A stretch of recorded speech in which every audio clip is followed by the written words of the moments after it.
ऐका हो ऐका, मुळशीत अनोख्या खेळाची स्पर्धा रंगणार, मातीतल्या खेळाची स्पर्धा महाराष्ट्र.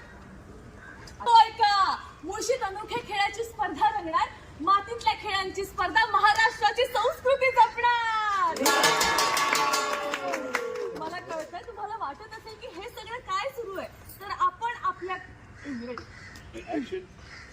मला कळतंय तुम्हाला वाटत असेल की हे सगळं काय सुरू आहे, तर आपण आयोजित करतोय मुळशीत मातीतल्या खेळाची स्पर्धा.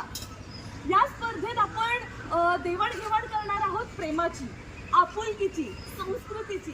एक पिढी दुसऱ्या पिढीकडे वारसा देणारे एका बहुमूल्य खेळांची ऍक्शन. एक पिढी दुसऱ्या पिढीकडे वारसा देणारे बहुमूल्य खेळांची. चला तर मग अरे बहुमूल्य खेळांचा. चला तर मग खेळांचा हा महोत्सव चला तर मग खेळाचा हा महोत्सव जल्लोषात साजरा करूया. कुठला खेळ खेळण्याचं सांगतो तू? काका